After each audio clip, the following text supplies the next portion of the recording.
We were on our way home one day from work. We were in a car accident and the vehicle had rolled, and so it threw my brother out. Man, my brother, he didn't make it. He died that day. I had bitterness and resentment and just angry. I was just angry all the time. So that accident, it messed me up. Shortly after the funeral, I had a friend that gave me a pill. It numbed the pain and took away things, my emotions and things I was feeling. And so it turned out to be a Xanax. And so the next thing I know, I'm calling him back and wanting another one, self-medicating.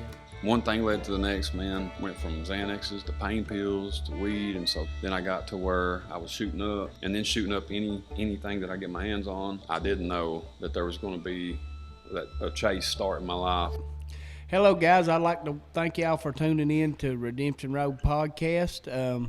We're here in the kitchen at Redemption Road Phase 1, and I got something that's cooking for y'all today.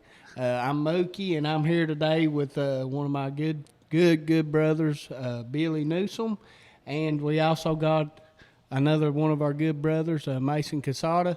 But I'm here today to talk a little bit about Billy's story and where he came from, a little bit about his life.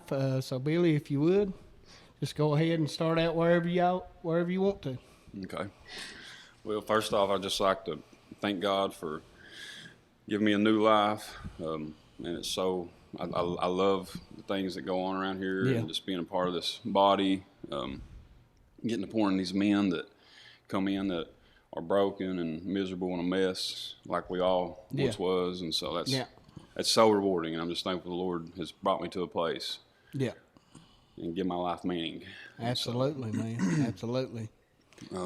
So Billy, I know me and Billy actually, we went through the program together.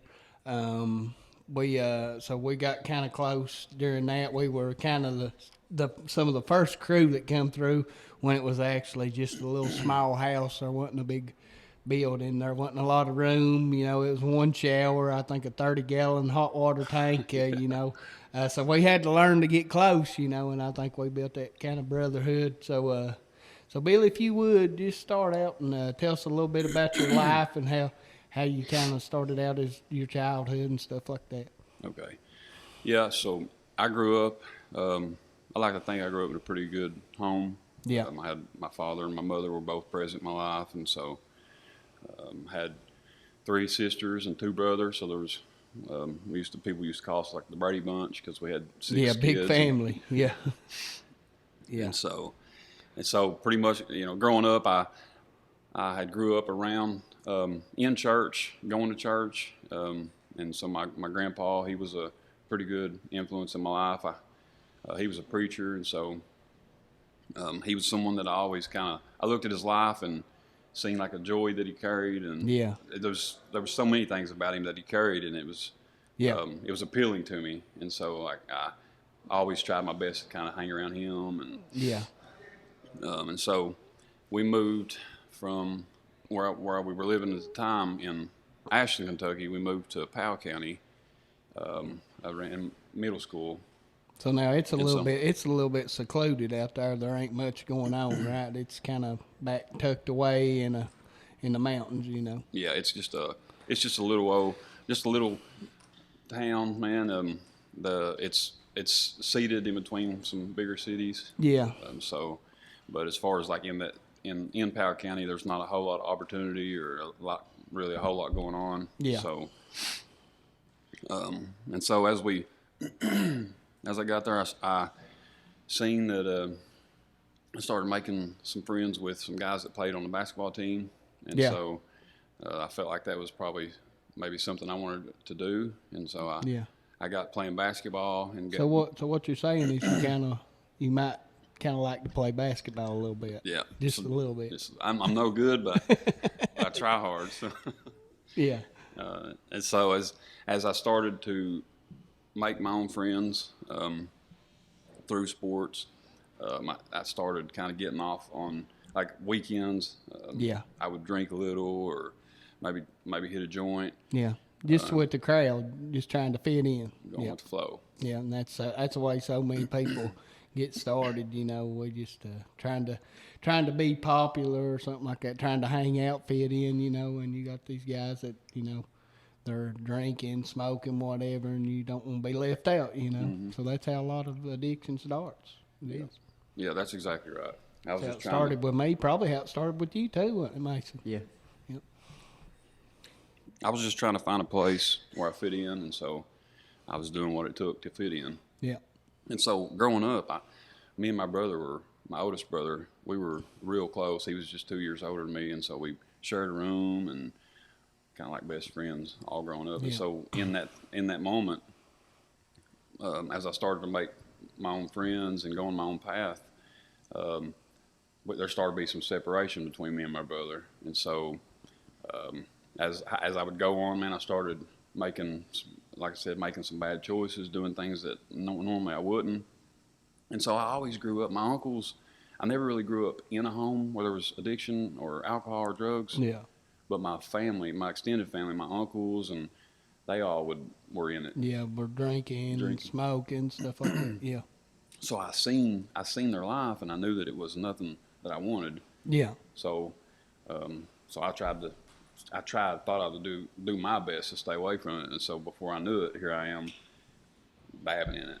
Yeah. And so, as I'd go, as high school, as my years in high school would go on, I started to, like I said, started to drink a little, smoke a little pot. And so as I got close to graduating, my brother had already graduated. He went to college. So how much older than you was he? He was 2 years older than me. So, 2 years older than you? Yeah. Yeah. So you right at probably 2. looked up to him a lot and stuff, you know, big brother figuring, you know. He always raised the bar. Yeah. Like, he was doing things in life or like in his, and so that would make me want to reach higher, you know, to try to, kind of was always a competition between me and him, you know. Yeah. So, and so he went to college. Here I was fixing to graduate, and my dad had electrical business, and so I didn't really know what I was going to do with myself at this point. So I thought, well, I'll just go to work for my dad. And so I got out of high school, started working for my dad that summer, and then my brother, he come home from college, and we started working together. We got us a place and was living together. Y'all were doing like electrician work? Is that what it was? Mm-hmm. Yeah. Doing electrician work. Your dad was an electrician, right? Yeah, my dad and my uncle. And So kind of like me, that's the way I was. You know, my family were all drywall hangers. So, you know, once I completed school, that's what I was destined to do. Yeah. So you kind of felt like right in the same. Yep. Yep. Yeah, and so that was he come back and for the summer, and we both started working with my dad, and so I started the things that I were doing. I noticed started creeping into my brother's life. Yeah. We were on the weekends going. We were going to parties, and so I was kind of a bad example to him. He was starting to drink a little, and so this was going for like month and a half, and we were on our way home one day from work, and it was 4th of July weekend. We were just talking about things we were going to do, and so we were in a car accident, and the vehicle had rode, and so it threw my brother out. And I remember going over to beside a fire truck and just praying like, Lord, that's probably the first time I've ever really cried out to God, because I you just knew that you were in a desperate time. Yeah.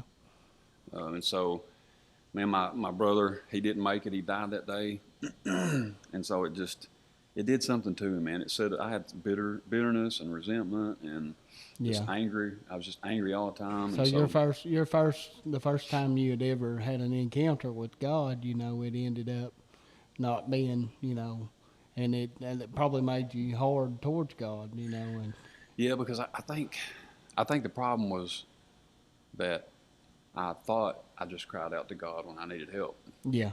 Like I didn't know there was a relationship thing there, a relationship value. Absolutely.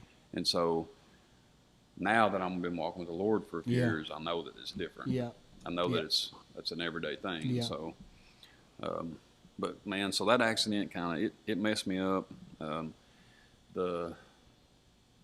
Shortly after the funeral, I had a friend that gave me appeal, and so it numbed the pain and took away Yeah. the things, my emotions and things I was feeling. Yeah, And so things you was feeling. Yep.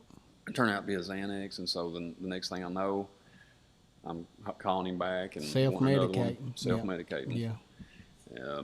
And so, man, I Some- didn't know that there was going to be a chase start in my life. So, man, anytime, man, like when we deal with these great things in our life, you know, these horrible things, you know, like whether it be losing a family member or you know, like it may be even losing a job or wrecking your vehicle, or it could be anything, you know. But it seems like if you don't have God in your life, man, you turn to like something to self medicate yourself. It's the way that people in America everywhere are today. You know, we're looking for something to make us better when it's not, you know, a pill that we need. You know, it's ultimately, and I know that you know that today.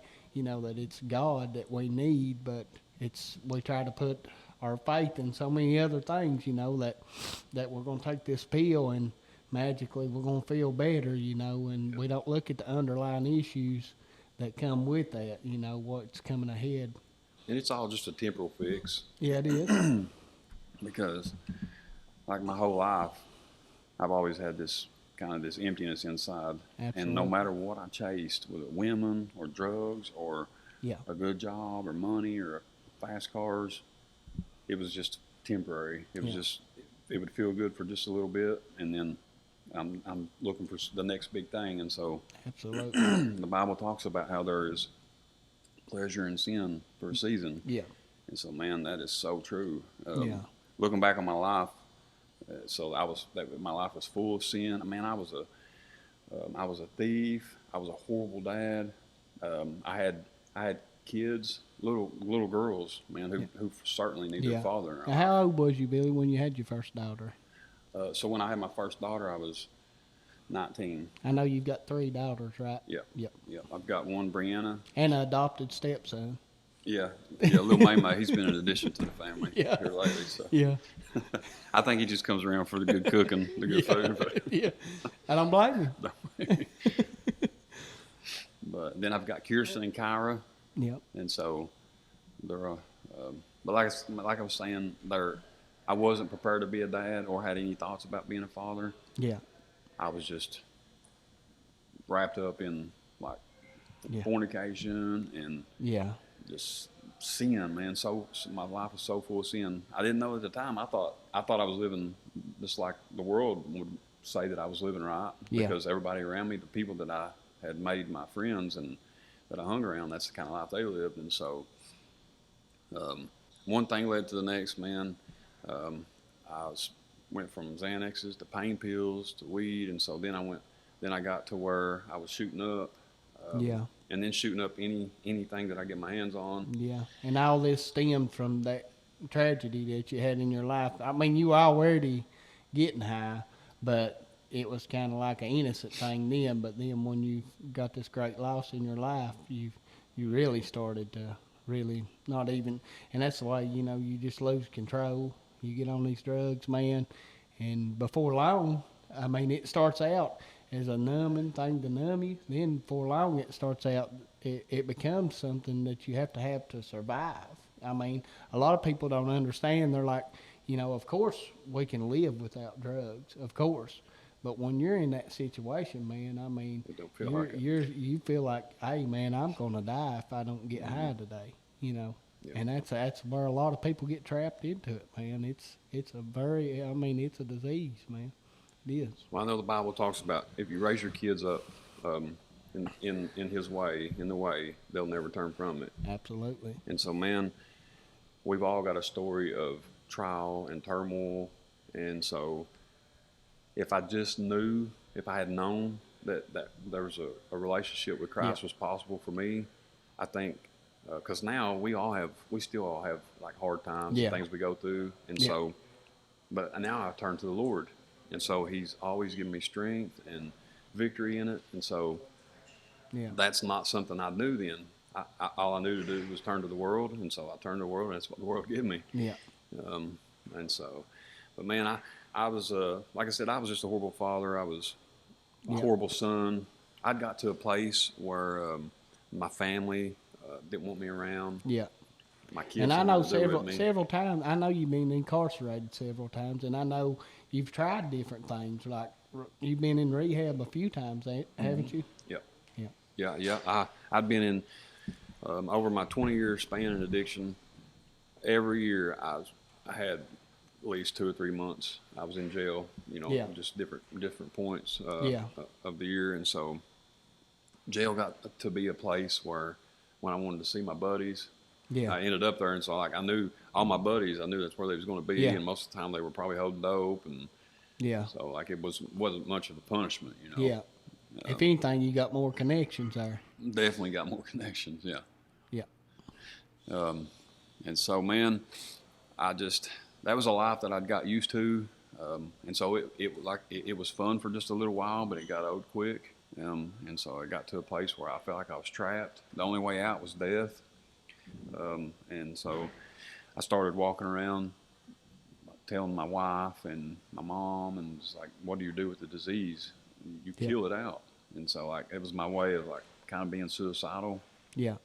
And so man, I finally got to a place in my life. I'd caught DUIs. I caught a DUI with my daughter Kirsten and Kyra in the vehicle. Yeah. And so I lost custody of them, and the next, and so that was right after my father had died, which was a pretty big role model in my life as well. Yeah. And so my father, he come down with cancer in 2014. Yeah. And so they gave him 6 months to live. And I noticed that he started reaching for something other than the world. I know he started talking about like wanting to go to church, and like talking about Jesus, and so that opened my eyes up to like when he's in such a position of like pain and suffering and despair, and in bad shape, he knew he was nearing his end, That's a fact. Yeah. He knew that he was, and so I'm thankful that God had enough mercy on him. So you could look at that situation and think, man, how could a God do that? Yeah. And so I probably did in that moment. But now I look back and I realize that God was having mercy on my father, because he gave him time, man. He didn't just take him out of this world. He gave him time to where he could reflect on his life. Absolutely. And like know how he's been living and know that Christ wasn't even a thought in his mind. Yeah. And so now he was. And that must have been big for you. You're seeing somebody that you really look up to, your dad, and in your mind that he's nearing the end of his life, and then all of a sudden this, God becomes so important in his life, and that must have made a big impact on you. Oh, it was huge, man. So it definitely had my attention, and I tried. I remember telling myself, I was on Suboxone at this time. Yeah. And so I remember telling myself, I'm going to stay clean, and I want my dad to be proud of me before he dies. Yeah. And so, man, I wasn't sober. I still had a twisted mind, and I was sneaky and snaky. And so, so this would go on, like I said, for 6 months. He would press into the Lord. And so like that was become his conversation. He was talking about like trying to do Bible studies. Yeah. While I'm lost and out there. Lost as a bow in high weeds. Yes, man. I wasn't trying to hear. The problem was I wasn't trying to make any time for that in my life. My schedule was full with the hustle and so my father would die, and so when he did, shortly after, I got wild, went right back, wild as I was. To it, yeah. So that would go on for a few more years, and I noticed I was going to a Suboxone clinic, and there was a woman there that was a friend of the family. Yeah. And she started calling me on like, I would come in and bring in fake pee or like fake a drug screen. Yeah. And she started calling me on it. And so it was like I hit a wall. And so it was forcing me to change some things I was doing, and it was uncomfortable. Yeah. And so I started to kind of cry out to her about like how miserable my life was. And so actually I was on meth and Xanaxes and everything else, and been taking Suboxone and shooting it. Yeah. There's so many people, man, like So you go to these doctors, man, and you get on these Suboxones, and so many people are like, hey, this right here is what's going to get me off drugs, and it does get you off drugs, but man, it becomes more of a drug than anything that you've ever come into contact with. I mean, you got people that's shooting them up. Yeah. You got people that's using them to hustle with, man. I've seen, so I can remember when you come into the rehab. I mean, you were near death, man, and you were so sick, man. It was bad. Yeah. So, I think when I come in, I was 118 pounds. Yeah. I was so malnourished because I wouldn't eat because I didn't want to lose my buzz. Yeah. So I was so malnourished that I had a hunch to me. Yeah. And so as I started to heal, you were 6 foot then, now you're 6'3". Yeah, I gained a few inches, and I'm like, I remember thinking this dryer's eating my clothes going to rehab, and but it was just my your posture. My posture. Yeah. You started to straighten up, started to actually build some muscle back up. Yeah. Yeah. So I noticed my wife. She was starting to get to a place. Like I said, at this point I pushed everybody in my life away. And so my wife started getting to a place where she was not really concerned about my well-being. Like, she used to come in from work and ask how my day was, and like she would try to encourage me. Yeah. And so it was starting to get to a point where like she would just come in and do her own thing, and so wouldn't ask about me. And so, and so I knew, man, the last person that cares anything about me. She was the last person in your corner. Last person in my corner, and I was fixing to push her out. Yeah. And so it got me I started kind of thinking about my situation. The woman at the Suboxone clinic gave me a number to Unite, which up to this point, Yeah, nobody that's in that kind of type of life wants to deal with Unite. They're like, Unite, where they at? I'm getting out of here. I'm like, I ain't trying to go to prison. Get me wrapped all the way up. Yeah. But I just didn't. I was foolish. I didn't know. And so she gave me a number to Unite, and I called. I thought on it for a couple of days, and then I realized, man, something had changed. So I called Unite, and a woman named Joanne answered the phone, and she said, "The Lord told me you would be calling, and I know just where to send you." And she said, to a place where they'll love you back to sobriety. And that shocked me. I didn't know, like, love and sobriety. That's something I hadn't felt. 2 words that you were not familiar with at all. Not familiar at all with. And so I was like, man, okay. So a few more days would go by. I remember reaching out to Dan, and he said, it was just a short couple sentences, but it done so much to me because I had some court proceedings going on over the DUIs, and I just remember him telling me, so I'll be honest with you, Bill, you'd be better off to make this decision on your own than to be forced into a situation that you're not going to be happy with or comfortable with. And so he was right, man. He hit me with some truth that I wasn't really looking for, but I'm glad that it was there. Yeah. And so I started to talk to my wife, Kim, about going to treatment. I would for a month. And so, like you said earlier, I had been to a couple of different rehab facilities. And so, man, I'd got something from every one of them. But it still was just, I never could feel that void in my heart. Like it was still, I always turned back to the world. Just a big empty hole. Yeah. Yep. And so we would go to like detox centers, and I would manipulate the situation, or like try to figure out a way to where I just stayed a couple days and then took off. And so finally we got to this point where she, like I said, she quit talking to me. She was definitely on her way out, or I was on my way out. Yeah. And so I was sitting in the bathroom one day after I got back from Suboxone Clinic. And so that's where I usually went to, to fix my shot up and get high. And so she used to always say, why are you in the bathroom for an hour? And I'm like, just tell her I got problems, Yeah. I try to just cop out somehow. Yeah. Bless her heart. And so she was sitting outside the bathroom door. And so I was in there working up a shot. And she was talking to me about how you can't keep doing this. Like a month before this, I'd almost OD'd and scared her to death. I practically was trying to die. And so I was sitting there thinking, man, she's right. So am I going to stick this needle in my arm, or am I going to try something different? And so I stood up, threw the shot away. I grabbed my bottle of Suboxone, and I give it to her. And man, just that little bit of work on my part done for the whole her perspective and moving forward. Yeah, she knew then that, hey, I might be able to. Yeah, there's something going on here. There's still something that, still hope, Yeah. So we would travel over here to Redemption Road. I remember when I come into Redemption Road, it was just a little old cabin. Yeah, the same as me, man. I was like, what in the world, man? I thought we were actually stopping to pick somebody else up to take them to rehab. I was like, oh, I'm gonna have a buddy with me, and then everybody gets out, and I'm like, daggone, is this it?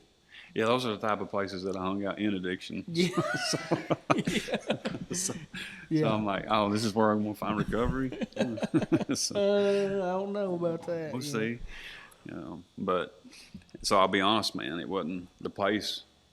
Like I said, it didn't have effect on me. It didn't do anything for me seeing that place, like give me hope or nothing. But after we started walking around the premises and the new facility, and so the guys come back from church. It was you, and me, Jacob, Dale, Clayton, Roger, Roger, Brandon. Man, I seen you guys walk in, and every one of you come to see, like, I guess who the new guy was. Yeah. And was like smiling and like so cheerful and talking about what a great church service you had. Yeah. And it was fired up. Fired them up. Yeah. And I was like, I leaned over to Keon. I'm like, see, every one of them's on dope, honey. Get me out of here. Especially me. You looked at me and my eyes were kind of squinted. Them dreamy eyes and that little teardrop. Billy's like, that guy right there is for sure high, honey. This ain't going to work. Yeah. These guys can't be this happy and be sober. Her response was, I think this is an environment that you're going to thrive in. If you please just give it a chance. Yeah. And so, man, up to that point, I couldn't make a good decision for myself. Yeah. And so she was the only one that I could lean on to try to, that had my, my well-being at heart. Absolutely. And so we walked back up to the little house, and got my stuff out and took it in. So as soon as I got in there, all the guys there, you all were like kind of loving on me and seeing if I needed anything. I remember Bryson. Yeah. It was the first act of compassion. Man, I tell you, that is so big. So that's something we need to do more in this world, period. Yeah. But when a man is he's coming to recovery, you're already scared to death. Yeah, you don't want to be there. Don't want to be there. You're stepping out of your comfort zone. The change was terrifying. Yeah, it's like, it's like your whole world has just been flipped upside down. Yeah, I remember Bryson, he was like, hey, man, he had a bottom bunk. He was like, hey, take my bunk, and I'll take one of the top bunks. Yeah. And so I just remember, like, that done something to me. I was like, man. And then, so, of course, all you guys, like, were loving on me, and I was like, there might be something to this. But then that flesh popped back in, and I'm like, yeah. I still need to go. Where's Kim at? And so I walk back outside, and she's backing out of the driveway, left, beeping the horn, saying, love you. Call me in 30 days. Yeah. I said, well, I guess I'm here. You're stuck. Didn't know how I got there. Didn't know where you was. No. When you pull up there, you're like, where in the world am I at, Yeah. And so, man, that's kind of where it all started. I detoxed there in that house. Yeah, it was. I remember. It was rough. I remember, man. You had a time, man. If anybody, and I won't say this, anybody that's trying to get clean, man, that you just can't. That says, hey, I just can't do it. The sickness is just too much, man. They had to see you come through it, man. Yeah. Because I'm telling you, that was something, man. I'm telling you, I've never seen a human being that was in the baddest shape as you, man. Yeah. And man, you toughed it out. I mean, there were times when you got weak, but I mean, you toughed it out, man. Well, I remember there was a few times I wanted to leave. Yeah. And so Derek and Dan would come out during the days, and they were like, well, here, let's buy you this. I remember them buying this cherry tart stuff. Yeah. Some Gatorade. I remember I felt like maybe I was ODing on the cherry stuff because I drunk too much and it would cause me to get sick. But but I definitely couldn't. So the thing is, man, I couldn't have done it without God putting me in a place where people were going to love on me, because Absolutely. I was ready every second of the day. For the first 2 or 3 weeks, I wanted to give up. I wanted to leave. And so, man, Clayton was a huge help to me, man. He helped me. He was get like rest he went from Clayton in the rehab to Nurse Clayton. All of a sudden, I mean, he was like all about helping nursing Billy back to health. You know, it was something to watch. Yeah, he was on a mission, and yeah, I think for sure the Lord was backing him the whole way, because he seen me through it. But like I said, it was all you guys, man. Roger and his cooking. Yeah. I went a couple weeks, wouldn't eat. And so, what was it that he cooked? Was it spaghetti or something? It was pancakes. Oh, pancakes. Breakfast. Yeah. And you come in there and eat like 100 of them or something. It's like you had never eaten before. He kept trying to bring me food, and I kept turning it away. But he was persistent, man. Yeah. And so I finally got where I was feeling a bit better, and he brought some pancakes with peanut butter stuff on them. And he's like, "Man, you need to eat this. It'll help you." And this was probably 2.5 weeks or so. Yeah. And 3 weeks. And so I was like, all right, I just want him to leave me alone. So I took it and ate it. Yeah. And man, I tell you, it made me feel so much better having some food in my belly and I give me some guarantee it, strength. man. And so that was when I was able to make the transition from that little house down to the new place. To the new place, yep. Yep. And so, but it's been a good journey, man. Yeah.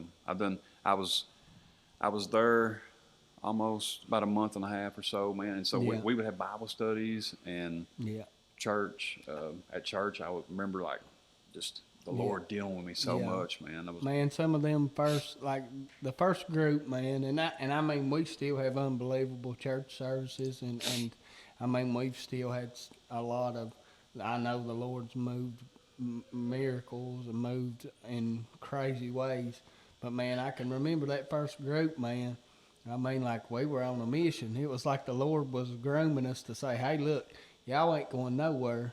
I'm going to keep y'all right here, and y'all are going to help people. Yeah. It's like, I mean, we knew what the agenda was before there even was an agenda. Yeah. You know what I mean?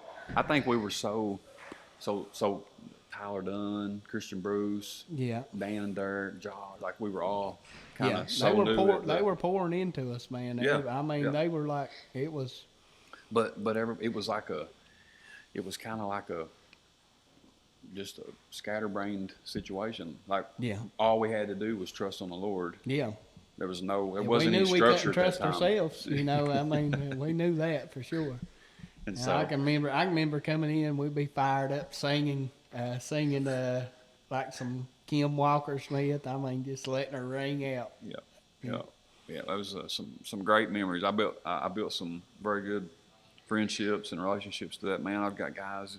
I got you and Ray and Roger and Tony James, Bruce Travis and Kev. Like, man, I can't count them on hands and toes. The people and the relationships that the Lord blessed me with. And so, Billy, tell us a little bit about what you do today with Redemption Road. What's one of your jobs? You know, what you kind of do. So, man, I feel like I work at the farm. I am a peer support specialist. I work at the farm, so I work with the guys. I do electrical work too for the body. On the side. Where it's needed. Because we're always building. We're expanding. Like, I mean, I know we've done a couple podcasts where we've been in the actual construction zone, but we're always building, man, trying to get bigger because we just keep on growing and growing and growing and growing. Yeah. Yes. Scott ain't got a problem. He ain't got a shy bone in him at all about buying property and building this thing up. And so, it's good stuff. Yeah. So I do that, man. And so, man, I try my best to try to keep a heart of a servant, man, because I know the Bible talks about greatest of the kingdom is a servant. Yeah. And so I feel like my job. I feel like it does more for me than I do for it. Absolutely. I know exactly what you're talking about. Yeah. It's there's not many jobs out there, or at least I've not come across any that is where you can actually you get to see fruit of the life you live. Absolutely. And man, so the job that we do, man, we do deal with some hardships. And like, especially if you lose somebody, if somebody leaves and then end up losing their battle to addiction, man. And it's hard on you, man, because you feel like you love that person, you know, and you've got this, you know, this relationship built with them. But man, just to see, like, I mean, I just want to give an example, like Alan Townsley. See him and his wife and all those kids, man, sitting in church. I mean, it's worth every. I mean, more than you can't put a dollar amount on that. You No. can't. I mean, and I know you, Kimberly, your two girls, man. I mean, like just like me, my wife, you know, my kids, man. Family's The Lord, restored, yep. the Lord, when He restores. I mean, a lot of people don't understand that. Is when He restores you, man. He don't just do that for you to be like, okay, I've got this good life now, and I'm just gonna go home and chill and watch TV. No, man, the Lord, He restores us to where we can get out and serve a purpose for Him, man. And you pour through your families, and then you start to pour through other people, and then they start to pour through people, man. So it's just like a big chain reaction, man. And it, like what the Lord can do with the one person. I mean, you look at Apostle Paul, what he done with him in the New Testament, man. He changed almost an entire, and he didn't even have Facebook or a telephone or a car, you know. And I mean, he was so radical, you know, that he changed almost a whole entire continent, you know. That's right. Yeah. It's beautiful, man, to be in a place where there's so much hope, and so everybody. So like with Alan, for instance. Yeah. My father-in-law, Kim's my wife's parents, they come and visit frequently. Yeah. And so like one day his family was outside and his kids were running around. They're all happy and yeah. And so I just remember my father-in-law saying something about it, like how it was such a pleasure and a treat to pull on where we all live back there on the lane and see that. And so, man, like we don't even know if we're really truly carrying Christ in our heart and our life. We don't even know the people that it's going to touch. Yeah, the Lord is able to touch people that we may never see or know about it. But you better know if you lift Him up, He'll draw all men into Him. Absolutely, and that's so important, man. And you think about like Mason right here. Mason, how old are you? 22. Mason's 22 years old, man, and I know that Mason struggled a lot in his life. You know, he struggled with addiction. His sister was in addiction. I'd say a lot of your family was, wasn't they, Mason? Yep. And now you take somebody that's Mason's age, man, and you bring them into this lifestyle, man. And I know Mason has been fantastic, you know, because you get a lot of young guys that are like, hey, I've got this whole life that I've got to live, you know. That's where me and Billy's a little bit older, you know. But you get guys like Mason, and man, you can't ask for no better reward than that, you know. So when Mason, me and Brandon went and picked Mason up. Yeah. And we pulled through Winnie's. What'd you get? I think I got a Baconator. He starved to death. He was starved to death. I remember him thinking, man, this is good stuff right here. I mean, he got him a big Winnie's meal straight out of jail. You know how I've been there. But I love how Scott says, and so it applied to my life. I know it applied to yours, and so Mason's. But like, if you think you've got it bad, find someone out there that you see that's struggling or depressed, and pour into them and watch how it changes your life. And so I'm gonna let Mason. Hopefully, Mason will share just a little bit of his testimony too. But man, I remember when he graduated, I got to hand his certificate to him, and I remember saying, because it was straight from the heart, I remember telling him, like, I hope that I was able to do as much for him as he's done for me, because you know he's changed my entire family. The way we love people and the way we help people, and so absolutely, man. That's one thing. Once you get God in your life, man, it's inevitable, man. He's gonna come in there like a mighty rushing wind, man, and He's gonna flip everything that you knew before. I mean, just like the Bible verse says, 2 Corinthians 5:17, you know, all things are passed away. Behold, all things become new, man, and that's what Christ does in your life. If you're not becoming somebody different, then you're not serving Him, you know. If you're still that same old person, you know, then you need to reevaluate and see where you're lacking somewhere, because Christ, He will change you, man. He'll change you into where you're in His image, you know. Amen. That's right. You want to tell us a little bit about Mason's, about what Well, Mason. May. Give us a little scoop on you, Mason. So my name's Mason Cassida. I'm from Pulaski County, Kentucky. So growing up, I grew up decent life. Yeah. To about 5th grade. You know, I had my mother and father in my life. Yeah. About 5th grade, my father started getting physically and mentally abusive to me, my mom, and my sister. Now, did he struggle with like some type of drug issue, Mason? Yeah, he was a semi driver, so he had a little bit of addiction to cocaine. Cocaine. Yeah. So it got bad enough to a point that my mom didn't want nothing to do with him. Yeah. So we had joint custody of me and my sister, and my father got pretty physical one night because mom had divorced him, and me and my sister decided we had enough of this. We're gonna go move in with our mom. Yeah. So my mom had already got married to a guy named Sean McKinney, and Sean was a good dude out in public, but behind closed doors, Sean was a woman beater. Yeah. And just plain up mean. Yeah. So he was physically abusive to us and mentally and physically abusive to my mom. And so about a year went by. On December the 25th of 2012, he committed suicide right in front of us, and that Oh man. scarred us for life. So Yeah. my mom, How old was you when that happened, Mason? it's about 10, About 10. Yeah. Your sister, how old is she? about 4 years. So she's about 14. Yeah. Okay. But I remembered it vividly. Yeah. I was pretty close to it when it happened. Yeah. But so my mom, she used her leverage. She went straight to drugs and men to Yeah. fill that void. Absolutely. Me and my sister, we rebelled.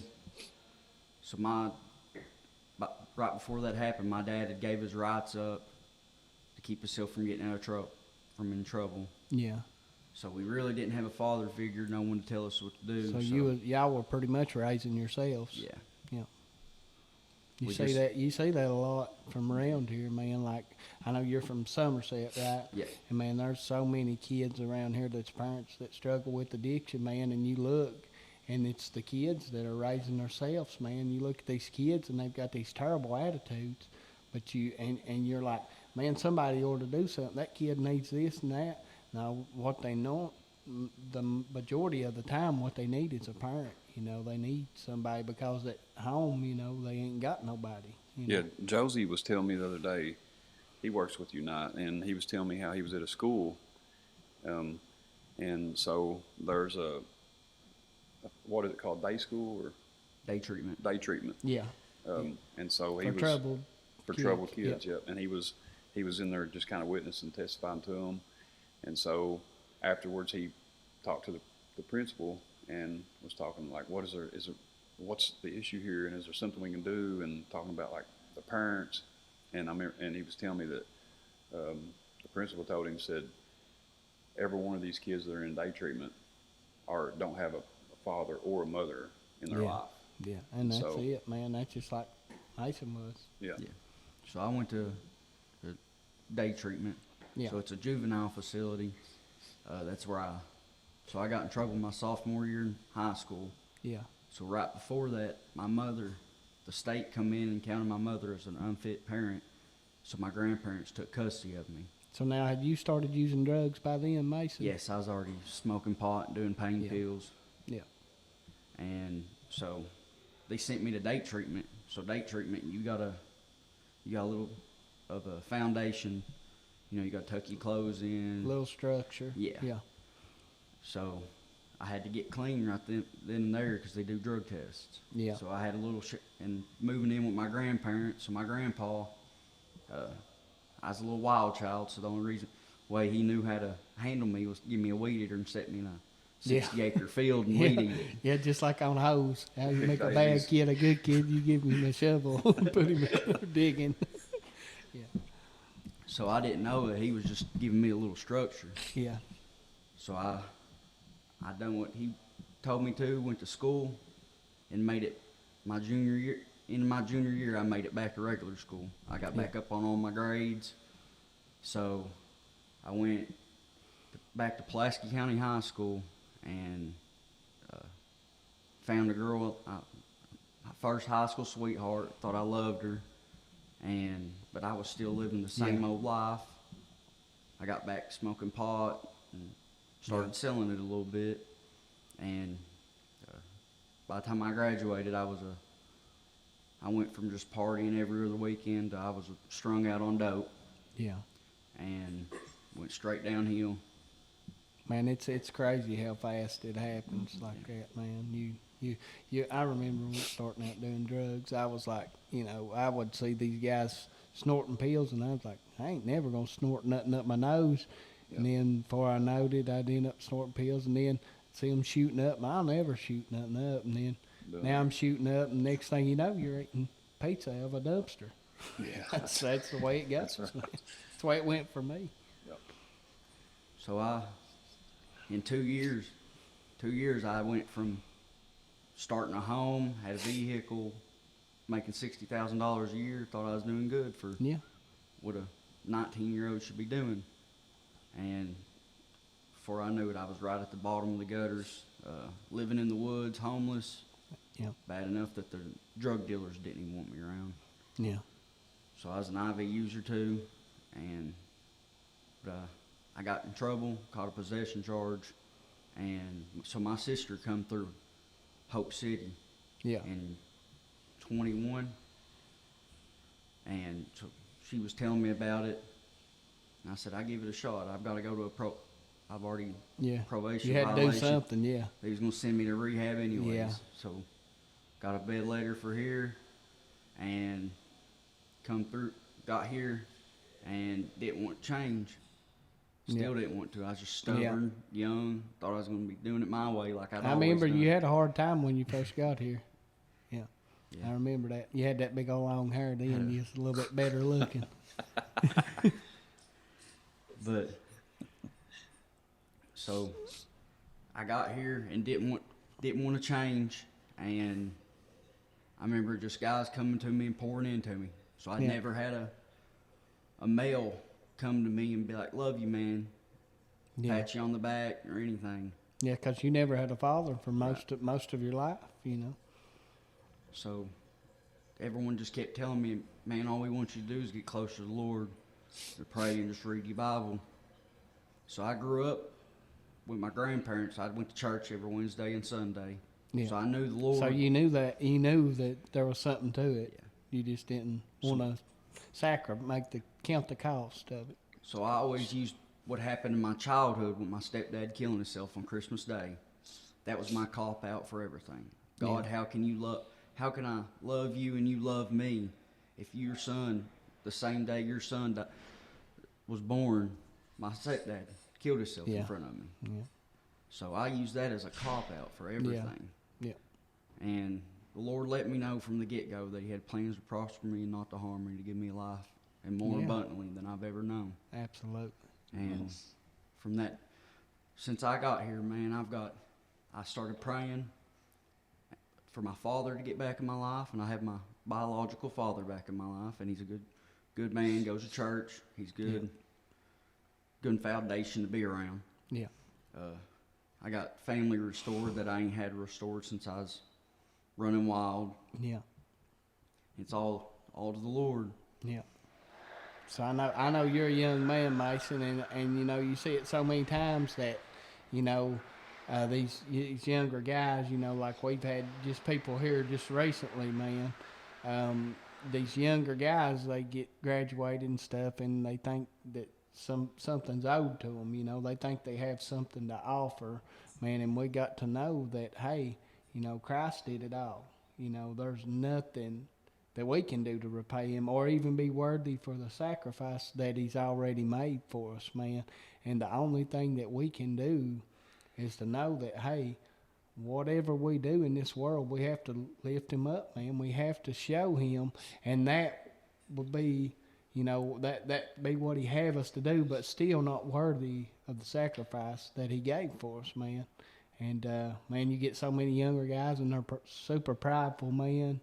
and think that they can do this and that, and that they can go somewhere else and still prosper, man. And which I'm not saying that you can't go anywhere else and prosper, because God He's everywhere, man. But you do got to look for Him, man, and you got to keep that ongoing relationship, and you have to be willing to lay down your wants and the things that you want and need, and put God first.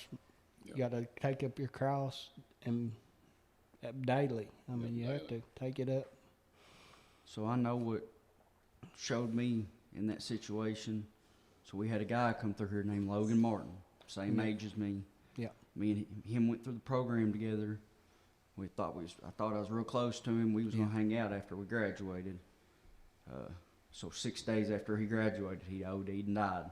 Yeah. And that showed me. I remember Billy coming to me, and I was just talking, and he said, "Mason, you're the same age as him. Yeah.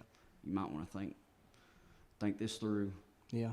So I started thinking on it a lot, and Ray come to me and he asked me, "Mason, just man to man, how long do you think you would last out there?" I said, "About a week. About a week, and I'd be back at my mom's. Yeah. I'd be running somewhere I don't need to be running around at." And so that was a big turning point for me. I was like, I got to get serious about this and do something with my life. So the Lord's waiting on you. And so I just started digging in a little harder and got a job offer here. Yeah. So I work for y'all now. Yeah. Just, that's like you said, it's an enjoyment. So I work at the 30-day more than long-term facility. Yeah. And it's a joy to see these guys come in broken and the Lord just coming up and showing up and breaking chains. And you see these men raise their hand for the first time, and it gets you fired up. Yeah, it does. It does, man. It's rewarding, at the least, you know. That gets me fired up just talking about it. Yeah. So, guys, I want to read a verse out of the Bible, and I want you to tell me when I read this verse. I'll take Billy to go first, and I want y'all to describe to me what this verse means to you now today. And if y'all want to, y'all can turn with me. This is in the King James Version. It's Luke chapter 9, and we're going to go to verse 23. And it says, "And he said to them all, if any man will come after me, let him deny himself and take up his cross daily and follow me." Billy, what's that mean to you today? What's that verse say to you when I read it? It's certainly encouraging. That's a verse that I have to fall back on quite frequently, because it's a reminder, like this thing ain't finished. Just because I make the proclamation and repent and ask the Lord to come into my heart, my life, it don't stop there. You know, that's every day, every second, every minute, every hour. Absolutely.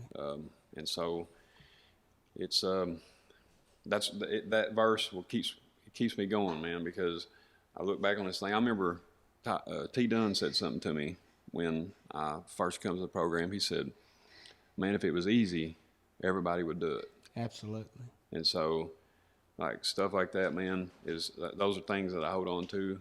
Like, I know there's so many people in the world who are looking for a way out of the madness, like to be loved and to fit in somewhere. And so I know that it's only through Jesus Christ are we able to have a life that is worthy and rewarding. And so, man, just being able to be a vessel and just rely on the Lord and know that no matter what happens, the Lord's He's taking all the credit for it. He's got us. Whether it feels like it's going wrong or going bad, or I still give glory to God for it. And so, man, no matter what happens, if His name is brought up in it, He gets the glory. That's right. And so that's a pretty good verse there. I like that. What you, Mason? What's it mean to you, Mason? That verse? It means that the work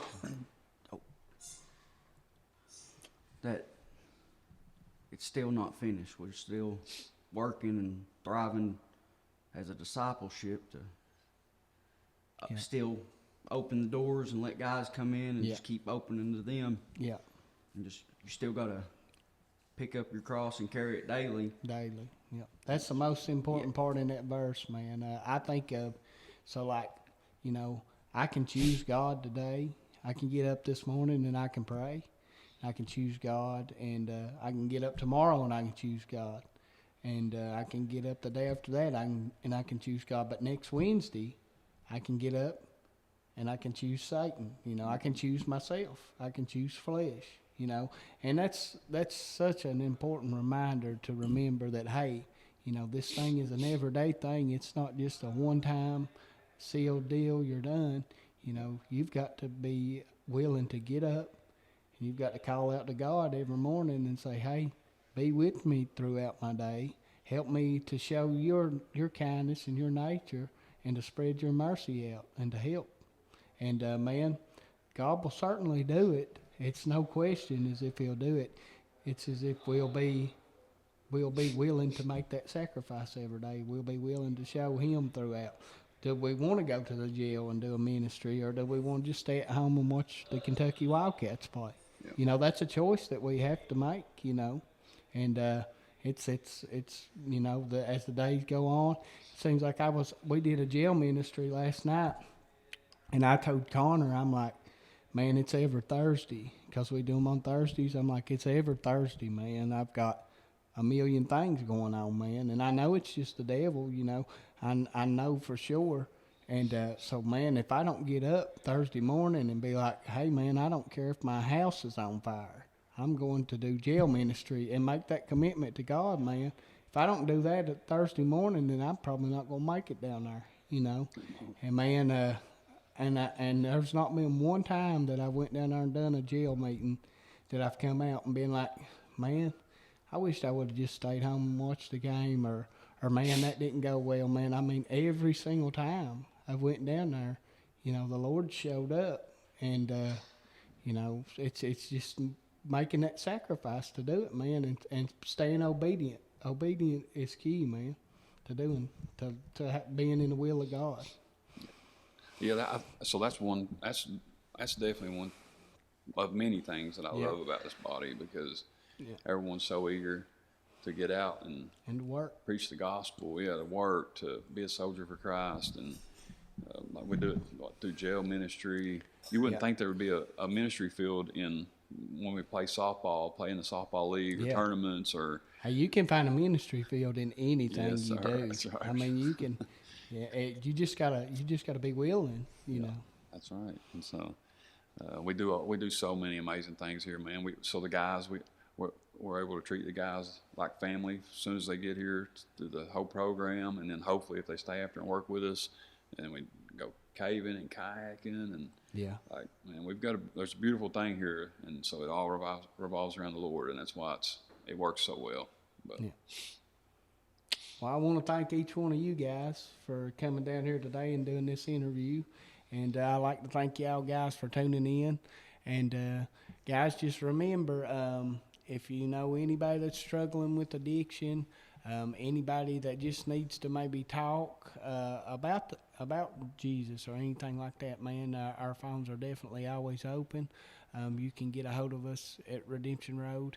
And, man, just remember that no matter what problem that you're facing, no matter what struggle, whether it be you or your family member, you know, that God isn't that God is always bigger, man. He can always, no matter how dire the situation seems, God can always step in, man. And like it says in Philippians 4:13, you know, we can do all things through Christ who strengthens us, man, and that's definitely true. So I'd like to thank y'all.